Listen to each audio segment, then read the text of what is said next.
अब हम लोग पिछले लेक्चर में हम लोग ये चर्चा कर लिए, ये समझने का प्रयास किए कि कैसे जल हमारे लिए महत्वपूर्ण है। हम लोग ये भी समझे कि जो हमारा सॉल्टेड वाटर नहीं है, यानी जो ऑल ओवर जल है, जो सर्वाधिक महत्वपूर्ण है, हम लोग हमारे भारत में जो ये माना गया है कि पंच तत्व से जो शरीर बना हुआ है, जिसमें पृथ्वी, अग्नि, वायु, आकाश और जल, ये कितने महत्वपूर्ण हैं। और इनका इन्हें हम लोग, जो शरीर का जो तत्व है, हम लोग उसे मानते हैं कि इसी तत्व से शरीर का निर्माण हुआ है। इसकी पूजा की जाती है।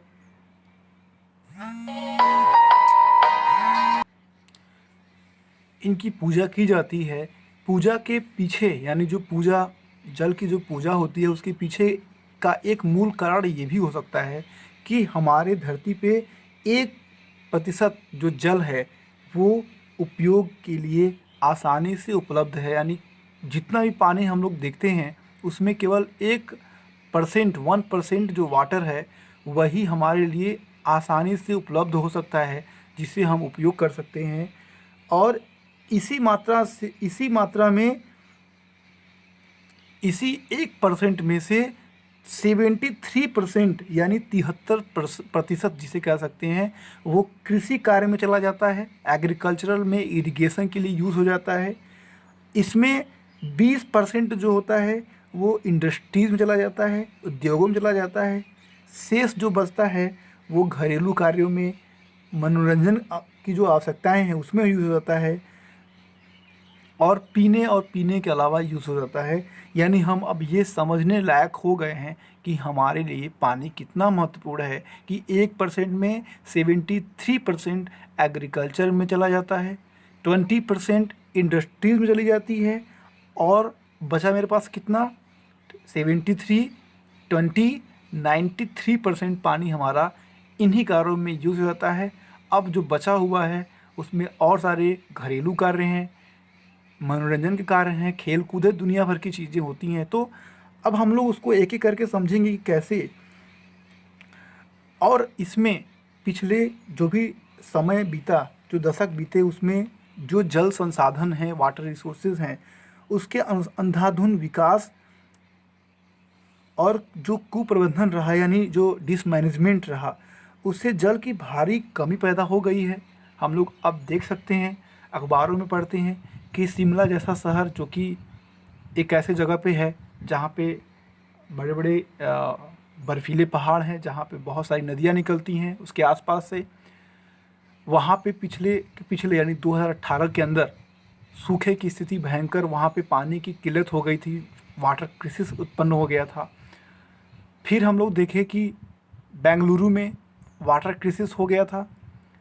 चेन्नई के अंदर, जो कि समुद्र के किनारे है, वहाँ पे टैंकरों के, जो रेलवे टैंकर्स होते हैं, उससे पानी की उपलब्धता कराई जा रही थी, पानी संकट उत्पन्न हो गया था। तो ये बताता है कि हम पानी के पास भी रहने के कारण, जो उसका जो डिसमैनेजमेंट है, जो कुप्रबंधन है, उसके कारण हम लोगों ने ऐसा क्या किया है जिससे पानी की जो दिक्कत है वो बढ़ती जा रही है। जो बड़े बड़े मेगा सिटीज़, बड़े बड़े जो सिटीज़ हैं, शहर हैं, वो पानी के लिए कितना बेचैन है, पानी के लिए कितने संकटग्रस्त हैं। अब हम इसमें समझते हैं कि अ, अगर जल की समस्या होती है तो महामारियाँ उत्पन्न होती हैं, भूख, निराशा और मृत्यु जैसी समस्याएं उत्पन्न होती हैं। इसका प्रभाव केवल मनुष्यों पे नहीं पड़ता, बल्कि जो भी हमारे पर्यावरण और अन्य जो जीव जंतु हैं, जो सृष्टि है, उस पर भी इसका प्रभाव पड़ने लगता है। जैसे जैसे उद्योग या इंडस्ट्रीज़ और कृषि से नदियों के मार्ग बदले, ताल तलैया सूखे, कूड़े कचरों के ढेर लगे, प्राकृतिक जो परितंत्र हैं उनमें तोड़फोड़ हुई, वैसे वैसे मछलियाँ, पक्षीगण और अन्य जीव जंतु भी विस्थापित हो गए या विलुप्त हो गए, अनेक तो समाप्त हो गए। यानी पानी सबका मूल है, हमको ये नहीं भूलना चाहिए। हम लोग अब ये समझेंगे कि किस प्रकार से जो हमारे पास जल है उसका कंट्रीब्यूशन है, यानी 1% पानी पेयजल के लिए है, तो हम लोग उसमें कैसे कैसे अपना हिस्सा देखेंगे कि हम लोग, हमारे पास कितना उपलब्ध है।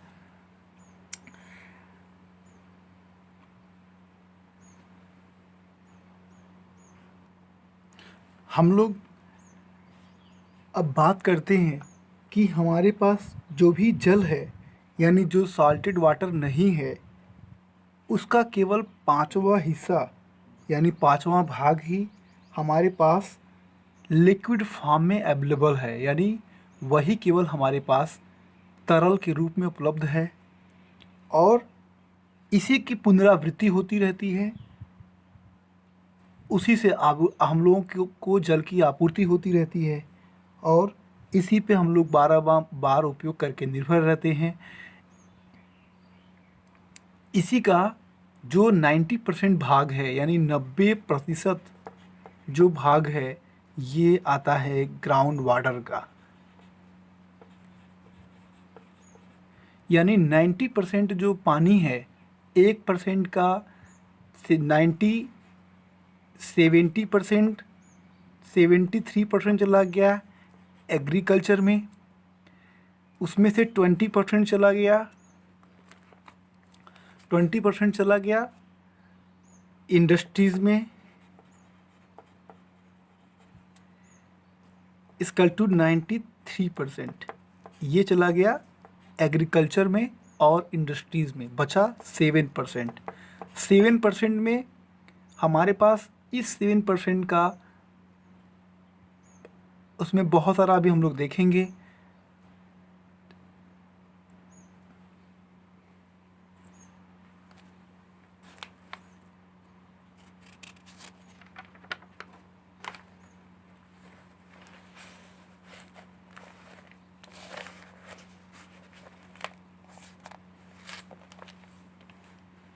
कि जो 90% भाग है, ये 90 यानी 7% का बहुत सारा पानी जो कि डोमेस्टिक काम कार्य में यानी घरेलू कार्यों में चला जाता है, इंटरटेनमेंट मनोरंजन में चला जाता है, स्पोर्ट्स में चले जाते हैं, सौंदर्य के लिए चले जाते हैं, जैसे कि जगह जगह झरने लगाए जाते हैं, फुहारा लगाया जाता है, या इस प्रकार की तकनीकें लगाई जाती हैं जिससे इंटरटेनमेंट को एक साधन के रूप में देखा जाता है। तो जो ये 90% जो बचा हो, इसका जो बचा हुआ पानी है, वो 90% ग्राउंड वाटर से आता है, यानी 90% ग्राउंड वाटर पे डिपेंड है।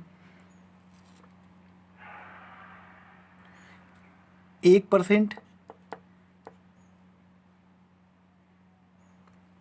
जो पानी है, ये झीलों और तालाबों से आता है।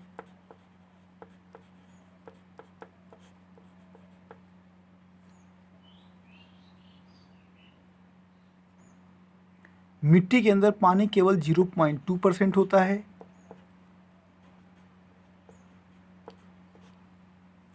मिट्टी के अंदर जो पानी होता है वो 0.2% होता है।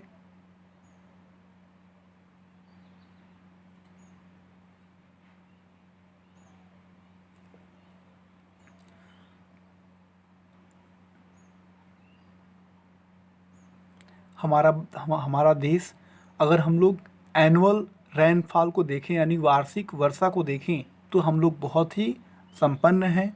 हमारे यहाँ वार्षिक वर्षा इतनी पर्याप्त होती है कि साल भर के लिए हमारे पास पानी की दिक्कत नहीं होती।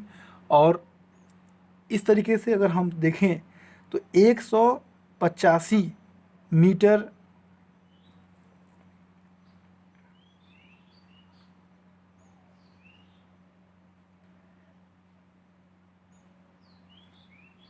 हमारे यहाँ जो औसत वर्षा होती है वो 400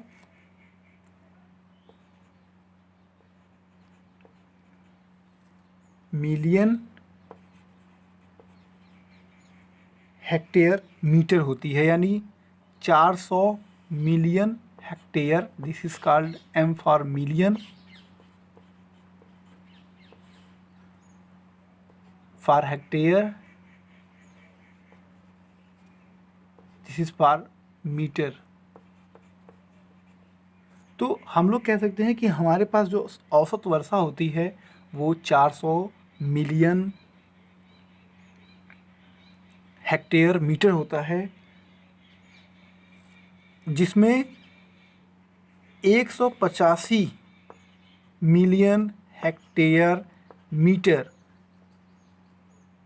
जल के रूप में उपलब्ध होता है। यानी हम 185 मिलियन हेक्टेयर मीटर जो पानी होता है वो जल के रूप में अवेलेबल होता है, जिसमें 50 मिलियन हेक्टेयर मीटर जो पानी होता है ये भूमिगत जल के रूप में स्टोर होता है।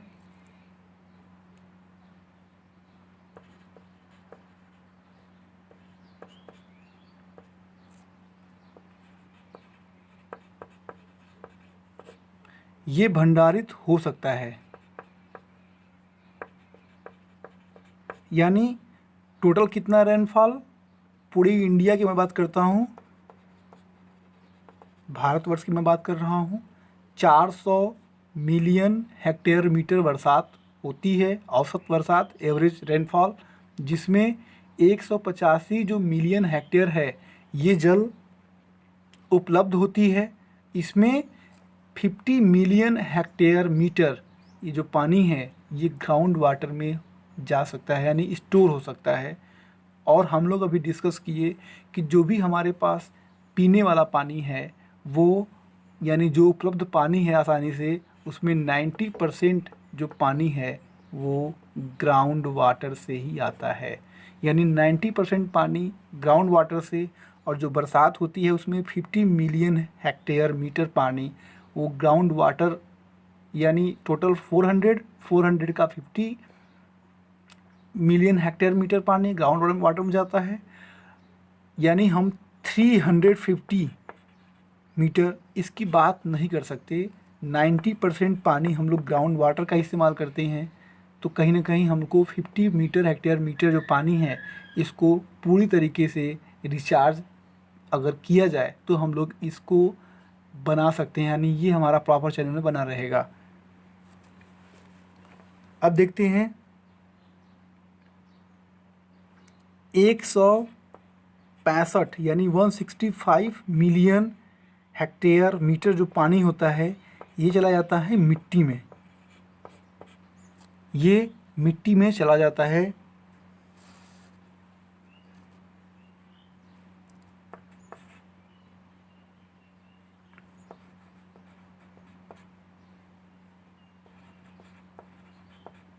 जो जमा हुआ जल होता है, यानी जिसे हम लोग कह सकते हैं कि ये बर्फ के रूप में ये होता है 80%। ध्यान देंगे हम लोग 1% पानी, 1% पानी जिसे आसानी से यूज किया जा सकता है, हम उसकी बात कर रहे हैं। उस पानी में जो जमा हुआ बर्फ़ है वो 80.00%, और इसको हम, इसकी जो उपलब्धता होती है ये उपलब्ध परसेंट 0, यानी ये हम पानी यूज़ नहीं कर सकते। जो जमा हुआ बर्फ़ है उसको हम लोग यूज़ नहीं कर सकते। सेकेंड आता है जो तरल यानी बहता हुआ पानी है, 20%, उसको भी हम यूज़ नहीं कर सकते, दैट इज़ 0। उसको भी हम, जो बह रहा है पानी उसको भी हम यूज़ नहीं कर सकते, वो भी हमारे पास किसी काम का पानी नहीं है। यानी 80%, 20%, 100%। अब हम लोग बात करते हैं जो झीलें होती हैं। तीसरा, झीलों में 0.2% पानी होता है जिसका 1% हम लोग इस्तेमाल कर सकते हैं। यानी जो हमारे जो झीलें होती हैं अगर उनमें 0.2% यानी टोटल जो पानी आ रहा है, जो पानी हमारे पास उपलब्ध हो सकता है, उस पानी का 80% आइस में है, बर्फ़ में है, जिसको हम यूज़ नहीं कर सकते। ये 1% की बात हम नहीं कर रहे हैं। ये 1% का 90% जो पानी है वो ग्राउंड वाटर से आता है, हम उसकी बात कर रहे थे। तो यहाँ पे जो हमारे लिए पानी अवेलेबल है, पीने वाला पानी अवेलेबल है, जहाँ जो जिसे कह सकते हैं कि जो हमारे पास जो साल्टेड वाटर नहीं है, ध्यान देंगे, जो हमारे पास साल्टेड वाटर नहीं है या नॉन साल्टेड कह सकते हैं, जो नॉन साल्टेड यानी जो खारा पानी नहीं है, खाराहीन कह सकते हैं, जो खाराहीन पानी है, इस पानी का इस पानी का जो स्टोरेज है वो 80% बर्फ़ के रूप में होता है। जो धरती पे खारा पानी यानी जिसके अंदर खारापन नहीं है, उस पानी का 80% बर्फ़ के रूप में, जिसे हम लोग यूज़ नहीं कर सकते। जो बह रहा है यानी इस पानी का 20% बह रहा है, उसको हम लोग यूज़ नहीं कर सकते। जो इस पानी का जो खारा पानी यानी जो खाराहीन पानी है, जो खारा नहीं है, साफ पानी है, मीठा जल जिसे कह सकते हैं, दैट्स लाइक मीठा जल। इस मीठे जल का 0.2% झीलों में होता है, जिसका केवल 1% हम लोग इस्तेमाल कर सकते हैं। इसका हम लोग 99% इस्तेमाल नहीं कर सकते। तीसरा चौथा आता है जो मिट्टी होती है, मृदा। इसके अंदर 0.02% पानी होता है और जिसका केवल 0.1% हम लोग इस्तेमाल कर सकते हैं। मिट्टी के अंदर 0.02% पानी होता है, जिसका हम लोग 0.1% पानी इस्तेमाल कर सकते हैं। नेक्स्ट, जो हमारे पास नदियाँ होती हैं, इन नदियों में 0.02% पानी होता है और इसका हम 0.1% इस्तेमाल कर सकते हैं। वायुमंडल में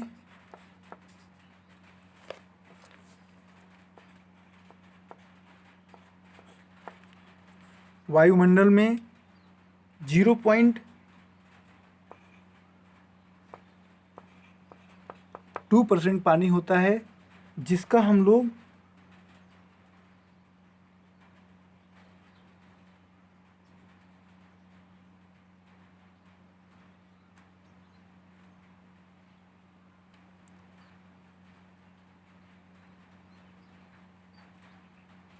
मिट्टी में 0.04 होता है, हमारे क्षमा कीजिएगा लिखने में थोड़ी अशुद्धि हो गई।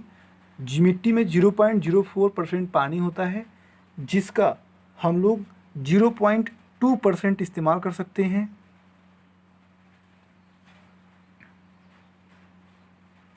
नदियों में 1% और वायुमंडल में 1% इस्तेमाल हो सकता है। 0.2% जो पानी होता है मिट्टी में, हम लोग उसे इस्तेमाल कर सकते हैं। नेक्स्ट आता है जैविकीय, जिसे उपापचयनी कहते हैं।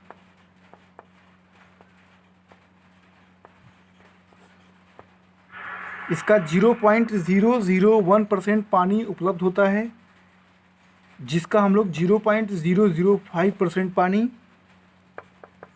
इस्तेमाल कर सकते हैं। और आखिरी आता है जो भूजल होता है,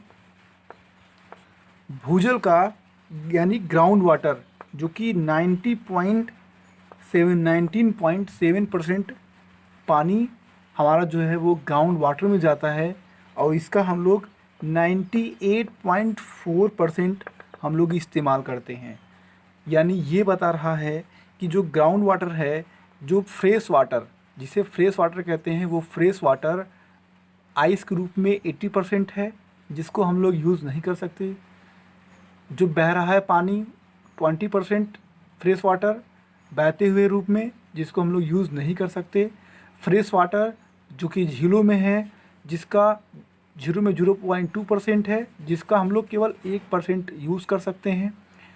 जो फ्रेश वाटर है मिट्टी में, उस मिट्टी में जो 0.04% फ्रेश वाटर मिट्टी में है, उसका हम लोग 0.2% इस्तेमाल कर सकते हैं। जो 0.02% फ्रेश वाटर नदियों में है उसका हम लोग 0.1% इस्तेमाल कर सकते हैं। जो वायुमंडल में यानी एटमॉस्फेयर में जो मॉइस्चर वगैरह के रूप में जो 0.02% वाटर है उसका हम लोग 0.1% इस्तेमाल कर सकते हैं। और जैविकी यानी जो भी हमारे बायो में यानी पेड़ पौधे या इस प्रकार की चीज़ों में आ, जो भी हरी चीज़ों में जहाँ पे जैसे कह सकते हैं कि सब्जी में या फसल में या फिर किसी खाद्य पदार्थ में जो पानी का परसेंटेज जैसे आलू हो गया या इस प्रकार की चीज़ें, तो उसमें पालक हो गया, तो उसमें जो हमारा पानी होता है वो 0.001% होता है, जिसका हम लोग 0.005% इस्तेमाल कर सकते हैं। और जो हमारा मोस्ट होता है जिसे हम लोग कहते हैं ग्राउंड वाटर यानी भूजल, इसमें 19.7% पानी जो होता है पूरे फ्रेश वाटर का, वो 19.7% फ्रेश वाटर हमारा ग्राउंड वाटर के रूप में होता है, जिसका हम लोग 98.4% इस्तेमाल करते हैं। ये देखने वाली बात है। 98.4% वाटर यानी हम लोग 98.4% ग्राउंड वाटर के ऊपर डिपेंडेंट है।